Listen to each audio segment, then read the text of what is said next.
So I don't know, maybe it was a combination of things, God, and like just the way you were or whatever. I couldn't tell you exactly what it was, but I will tell you it was like this, okay, I got to go all in. And I had never had that kind of boldness before. When you have that confidence and that certainty that this person is your person, and I think even a very big aspect of it was alignment. I think just the two biggest lessons from it was never let off the gas, because you don't know when some event's going to happen that's going to take everything away. And if you're getting comfortable, that will happen sooner or later, probably sooner, especially just with the way the world is now. And then number two is culture is everything.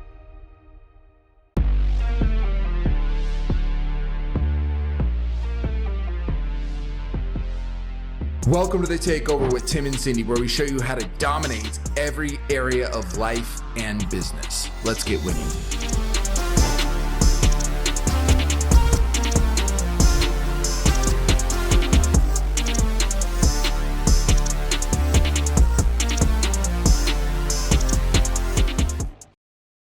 Hello. Welcome to the Takeover with Tim and Cindy.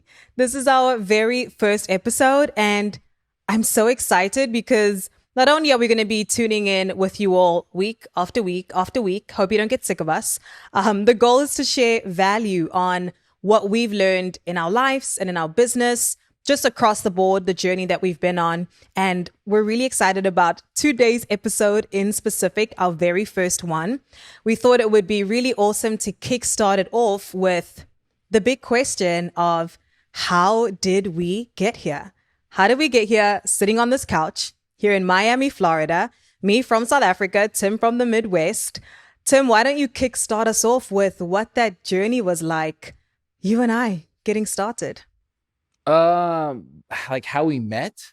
Yeah, let's start there. I think that's a good place. Man, it was so, you have to understand, I had just started this company. It was doing pretty good. We were doing outbound marketing, sales, and I moved in a co-working space and you see a bunch of people, and there was like this lady, these long braids, beautiful, and it was like this spotlight. It sounds so cheesy, but it's like true.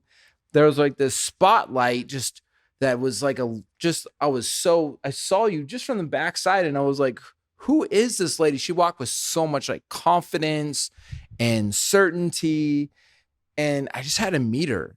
It was like this kind of interruption. And in fact, I had actually gotten out of a divorce about a year before. So I was kind of like finally in my head back in a good place. Like, to be honest, I was kind of like dating around. But then I saw this lady from the backside, and she walked with so much poise and confidence.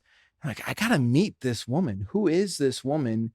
And, I finally walked up to you and like, hey, I've never seen you around here before. What's your name?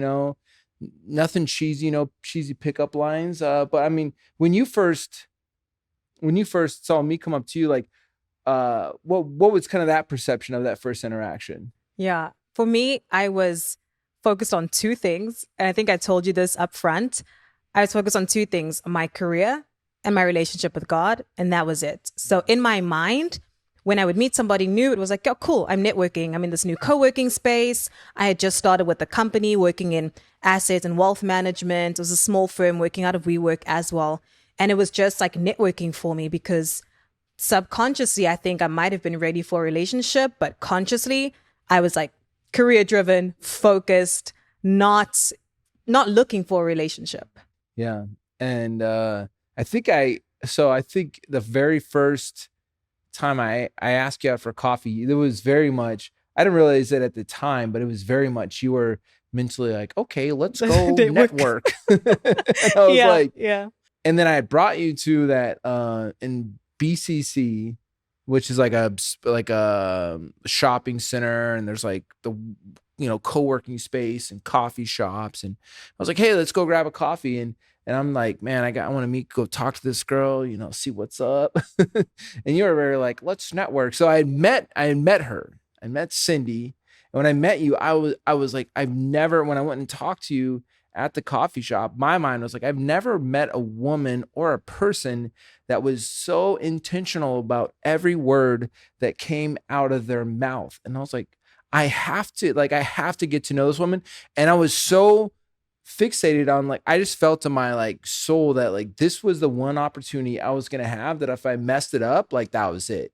And it was like the weirdest thing. I never felt it before. I'm not saying like people need this kind of sign, or it wasn't like this angel that spoke to me or whatever, but it was like just like a knowing that if I let this opportunity pass me up, like it's not going to come again. And so I literally from that point was like I broke like a relationship off of someone I was kind of dating. A friend of mine was like, "Hey, I'm going out on this this date with this girl from Sweden. You want to come double date?" And I literally told him, you didn't even know I liked you yet. She just thought we were networking. And I told my friend, I'm like, "No, man, I'm dating this girl." Like I just cut off everything. I'm like, I'm going all in. And so I invited you again to do lunch. You remember the lunch? I do. It was like it was like the vegan place. I tried the vegan thing. I'm not vegan. I don't care if you're vegan, but I like meat. But like for you, I'm like, I invited you out to lunch. I was just straight up with you, like, "Hey, I want to pursue you. I am interested in you." And she lays on me, "Well, what's your story?" And I'm just straight up, "Well, I've been divorced. I had this." I just laid it all out on the table. Can I say something on that? Yeah. I had never met a guy that was so clear about their intentions from the start. I feel like you have to question, and how does the guy feel about me? And I'm not sure. And, I kind of like him. He likes me. There's usually in relationships, or like when you're dating somebody, there's a lot of confusion or like uncertainty and like the mystery of it. And what I loved about you is that you were so clear about your intentions from the start. So there was no like ifs, ands, or buts about it. It was very clear, like, I want to pursue you and I don't care what that looks like. And so that like struck a chord with me because I knew that you weren't here like to play games. I was on a mission. You were on a mission. Yeah. But we're on this lunch, and I lay all my heart out. Like it wasn't like this. Oh, it was just like, I was divorced. I got this. That happened a year ago. I've got this business. I'm, focused. Here, I've got all this stuff. So I'm like laying out everything. Like, here's where I'm at. Here's where I'm at. We get done. We walk through some stuff. We actually had some pretty good conversations, like really good conversations. I had already read through like your blog and saw that you were like super focused already. You had a blog called Goal Digger. And I was like, who is this girl? Like setting goals, crushing goals, just like focus. You're showing up. You weren't even an entrepreneur at this time. Like, but you were showing up before your boss, leaving after your boss. I just saw like in you, when I met you, I was like, this woman is like an entrepreneur. Like I just saw that DNA in you. There's a lot of people that talk a big game and I got this idea and I want to do the same, but you are like an executor. And I was like, this woman doesn't know what she has as far as entrepreneurship. So I'm like, lay it all, like I'm excited. I lay it all out in the line. And then we're walking back to the office, and I ask you, what's your story? What did I say? She's like, well, I'm just focused on my career and God. And, as a good salesperson, I said, I think that's a great idea. Always agree. Always agree. Always agree. That's a great idea. Fantastic. And so what happened from there for the next few weeks? For the next few weeks, because we worked in the co-working space, right? Meaning that me and my boss had an office, and then you and your team were working out of that co-working space too. So we'd share common areas, kitchens, etc.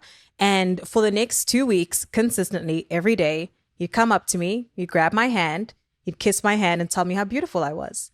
Very persistent, very intentional every single day. And I told my sister, I remember, I was like, Jess, there's this guy, he keeps coming up to me in the office every day. He's really persistent. He's laid out all of his intentions, like from the start. And I told her, like, I'm not really interested. I'm like really focused right now. I just got this new job. Like, I'm focused on my career.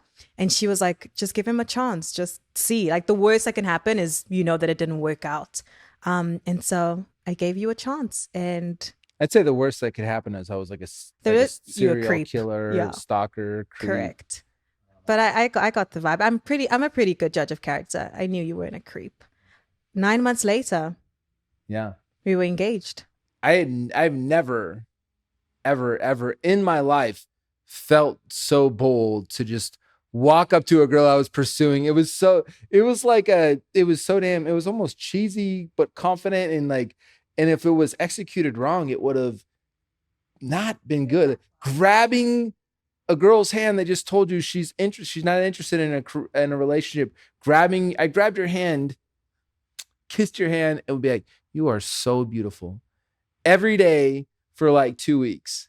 I never felt that. I never felt like so bold, like so confident, so certain of anything. And it sounds like cheesy and all that, but it's real. And it was just like an opportunity I didn't want to pass up. But I think so much of it, honestly, was just saw your potential. Like I saw who you were. I saw the way you interacted with other people in the office. You were so kind and so caring. But on the other side, you just walk with so much confidence, like just boss, like that, boss, like, oh, I could build an empire with this girl.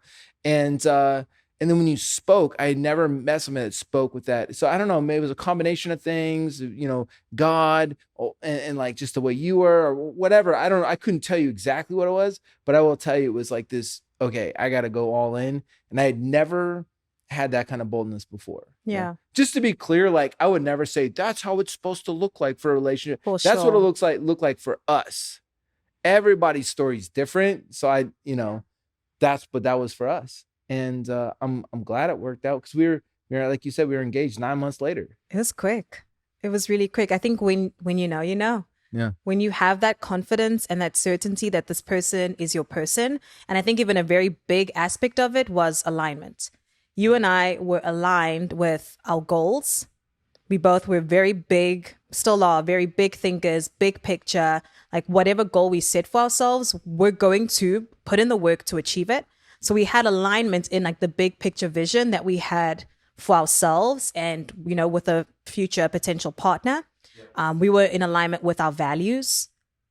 That's key. We spoke about that very clearly up front. Like, what are things that you value? Where do you see yourself in a few years? Like, in a partner, what are you looking for? So we had a lot of alignment. There was alignment in vision, alignment in goals, alignment in values, which I think is so important. Like having those conversations up front with the person that you are pursuing. People just don't have these conversations, which I think it's interesting, right? You might have that physical attraction, like, oh, this person's really cute and all of that. But if you haven't had a conversation about goals, about vision, and if there's no alignment, it's like you're setting yourself up for failure. How many kids do you want? Do you want kids? When do you want to have those kids? When do you like to wake up? The logistics. Do you like to get up early and get to it? Do you like to work later? Like, are you into health and fitness? Like all these practical things that you don't, realize.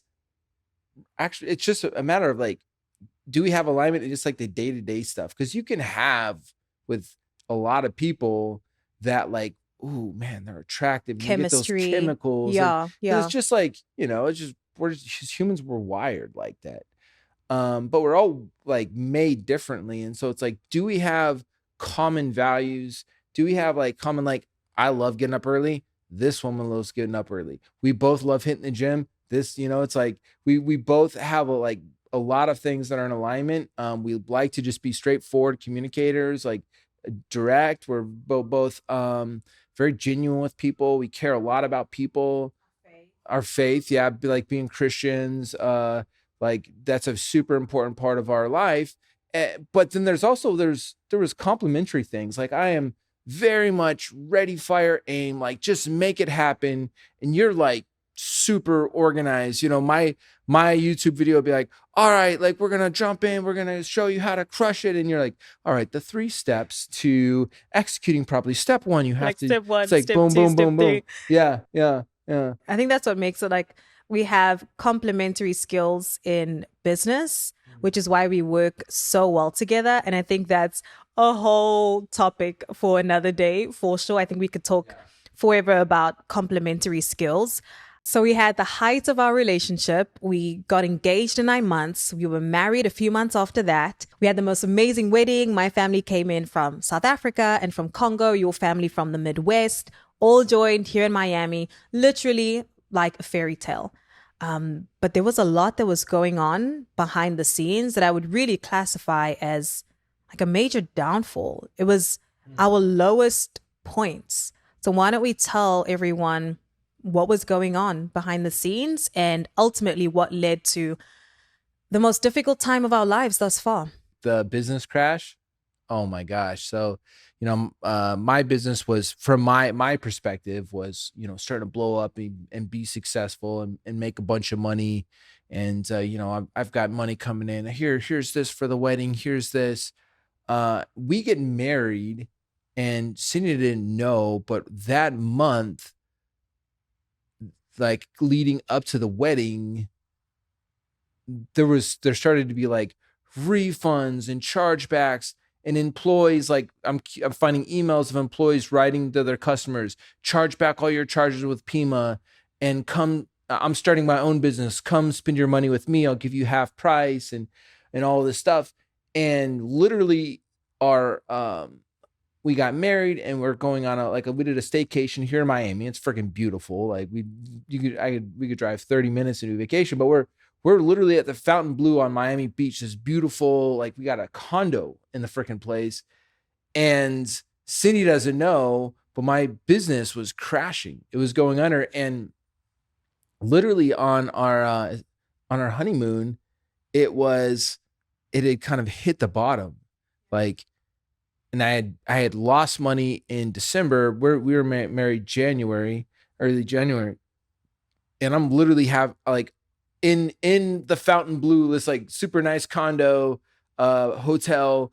And I'm like talking to customers, trying to get things worked out, working everything out. And it was literally the hardest time of our life, because after that week, we get back, we have employees quitting, they're like stealing from us, they're telling clients to do chargebacks on their accounts because they're starting their own businesses. In the midst of that, like one of my managers is like, if you don't give me equity in this company, I'm quitting. It was like just all of this stuff that had been happening, just because I didn't know how to build company and company culture. So I hired the wrong people, I set the wrong systems, I built the wrong culture, and it all came crashing down. And I had built a company. We got like 243 monthly marketing clients in 18 months from zero money, 0, 0, 0 to 243 retainer clients. But operationally, I didn't know. I was great at sales and marketing. I didn't know how to handle that operationally. And so it crashed, and it was pretty brutal. I mean, from your side, you're like going in this fairy tale wedding with this successful entrepreneur guy, and then all of a sudden this happens. What was even going on in your head? And then maybe even you kind of take the story from there, what we had to do to kind of get things fixed. Yeah, what was interesting is that even in the midst of the fairy tale, like when you know your person, you can tell something's up, And so during the honeymoon, we're having an amazing time, but I could always tell like there's something's going on. It's not that you didn't want to communicate. I think just knowing who you are, you wanted to take care of it. Like you wanted to handle it. You wanted it to be good. So I would see you go off and have these phone calls and like talking to your team. I'd be by the pool and you were working on the laptop, like really aggressively trying to get things back on track. So we get back from the honeymoon and you communicated exactly what was going on with the company and the employees and all of that. We call this like the 1.0 of the company, right? Because it was what we have today is a completely different company. But I remember us laying in bed night after night, just up. We were up. We were stressed out. We couldn't sleep. I remember like seeing the money in our bank accounts just going down and down and down with chargebacks and refunds. And then I remember we had to borrow money from your parents for payroll. And it was the lowest that I feel like even me that I've been, at this point where like we just had this amazing wedding, but now we have to borrow money. Like it was that low. And I remember this one night specifically laying in bed. I can tell you're stressed out because when Tim doesn't sleep, I don't sleep. Like I could, you and I are like this. To this day. To this day. To this day. Yeah. So you were up, I was up, and we were stressed out. And then I just remember thinking, what if I stepped in? What if I stepped in and I helped and we rebuilt this company from scratch? Like, what would that look like? And I remember just turning to you and just saying, like, I'll step in. Like, what if I helped? That was like the light. Because you have to understand, we're like selling. We had a whole office downtown Miami, a sales team in one room, operations team in another room, like like iMacs for every desk, noise canceling headphones. Like this place was set up. It was like headquarters, and like we're ready to take over the world, to a crash where we're now selling all the computers just to pay our damn bills, like just enough so we can get some ramen noodles. Yeah. Like we became like The lowest of the low. became so good at making, like, I don't know if there's very many people on this planet that know how to make ramen noodles as good as we do. We got really good at ramen noodles with barbecue sauce, a little sriracha, some of the packet, not too much water. It was just like we made it work. Cook it in a little oil so it's got that fattiness like a real ramen. It was like, and we're like doing all this to pay payroll to employees that we're finding are actively telling their clients to dispute our charges and poach those clients, and doing doing all these things behind our back. Because you legally, you got to pay her. You got to pay the payroll. And so for me, like visually, like I felt like I was in this. All I could see was right here. It was just like when you're stressed or down, or I think I was even a little bit depressed. I'm normally a super happy guy. I think there was like a little bit of maybe depression going on. And it was just like this hopelessness. And then we're laying in bed, and what Cindy's talking about, that moment where she's like, what if I stepped in? It was like, oh yeah, fuck yeah. Like we could do this. We could make this happen. And for me, the moment you did that was like, oh, because I just have so much confidence in you. It was like, oh yeah, dude, we'll crush it. We'll absolutely not out of the park. So for me, like that season was the hardest time I've ever had. I mean, I don't know if it was how many, most nights were just sleepless. We were just up, just stressed stressed about money, stressed about bills. It just felt like all these employees hated us. We had built you had built this amazing company, and they, it's like felt like everybody turned on us, and that hopelessness that you feel when you're at ground zero, and what felt like we were below ground. We barely had money for anything at that point. It was a really, really difficult season. And I think what kept us and allowed us to overcome, one, our relationship with God, for sure, our faith. And then two, the trust that we had in each other, and the knowledge of like, I have this person's back regardless. Like we just made our vows, for better or for worse, right? In this case, for better or for better. But we had just said our vows, and that commitment that you have to that person through thick and thin, we had alignment in our vision and where we were headed. And this was just a bump in the road. It was at our lowest point for sure, but we knew this was not where the story was ending. We knew that we were going to make it out of it, and we were going to be really successful. And so I think the confidence that we had in each other through it is what allowed us to like break through. So in hindsight, let me ask you this.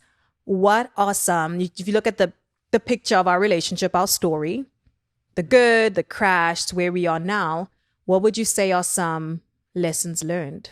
There's so many. I mean, one thing we kind of forgot to mention was our wedding was January 2020. So the timing was crazy because we have people flying in from Congo and Johannesburg, South Africa, and then Midwest. That's not very far of to travel. It was like this most beautiful, like exotic, amazing wedding. And then everybody flies back, and then COVID happens. The timing on that was really interesting because we at least had that. There was a lot of horrible things, but we at least had this amazing wedding. We at least had each other. And I think, a lot of people found that COVID being locked together, a lot of people either found that they grew stronger together or they grew apart. Like this didn't work. And for us, because there was so much alignment, we grew together strong.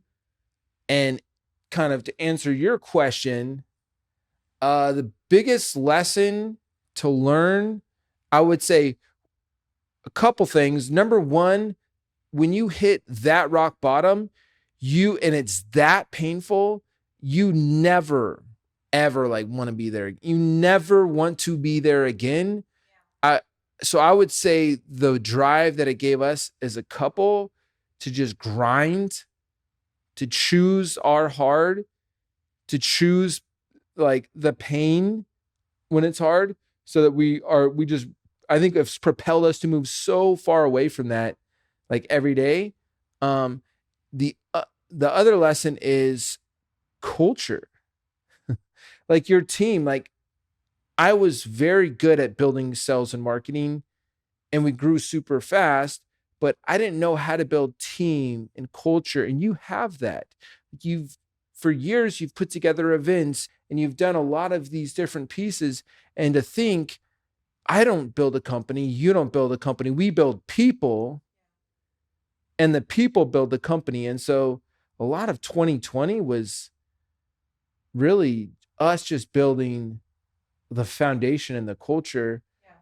And I think just the two biggest lessons from it was never let off the gas, because you don't know when some event's going to happen that's going to take everything away. And if you're getting comfortable, that will happen sooner or later, probably sooner, especially just with the way the world is now. And then number two is culture is everything. And you've read it in a million books. This was the reality of culture is everything. Those are the two biggest lessons, 100%. Yeah, I think for me, one big lesson it's just alignment, because I think about the crash and how everything went, where we were at ground zero and below ground zero.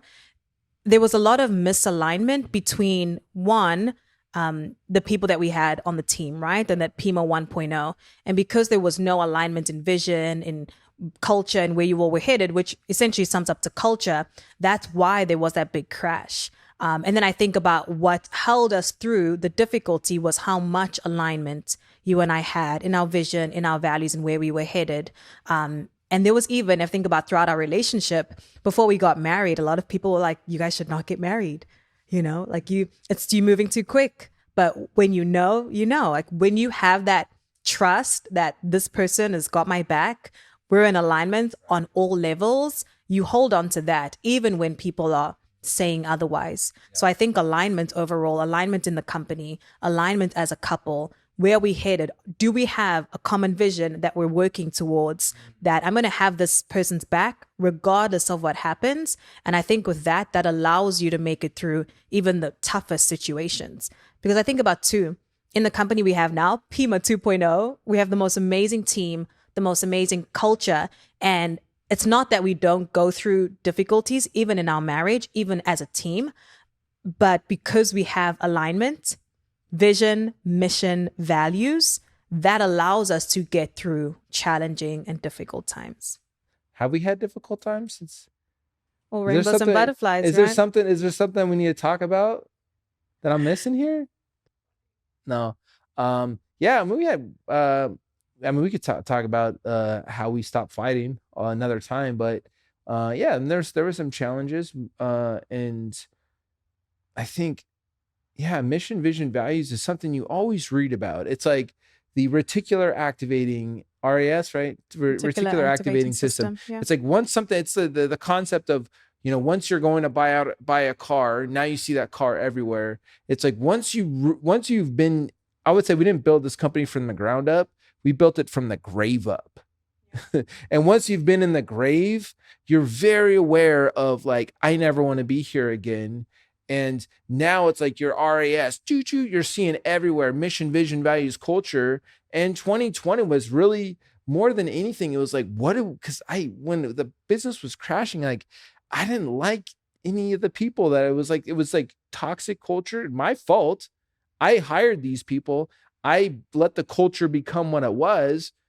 For me, it was like, I want to make sure that whatever we build together is something that is our values. Cause we went through like some coaching and some training and stuff like that on how to build culture. But we just literally sat there for a while and built out, what do we want this company to be? We came up with 7 values at first. Now it's 10.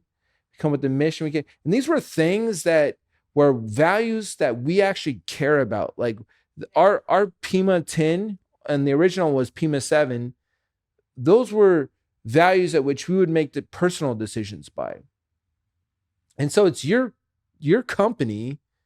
What do you want it to be? Because if you don't decide what it's going to be, if you don't say, here's the values, if you don't hire according to the values, if you don't make decisions according to the values, if you're not constantly living those values every single day, reinforcing those values with their team, hiring off those values, like it's going to be Pima 1.0. And trust me, it doesn't matter how much money you make, that's a miserable company to be a part of. Yes, yes. And I think that's also part of why we started this podcast, is so that we can share some of our lessons learned, our pitfalls, challenges that we've overcome in our life, in our marriage, especially in the business, that has brought us to where we are today, and paint vision for where we're headed.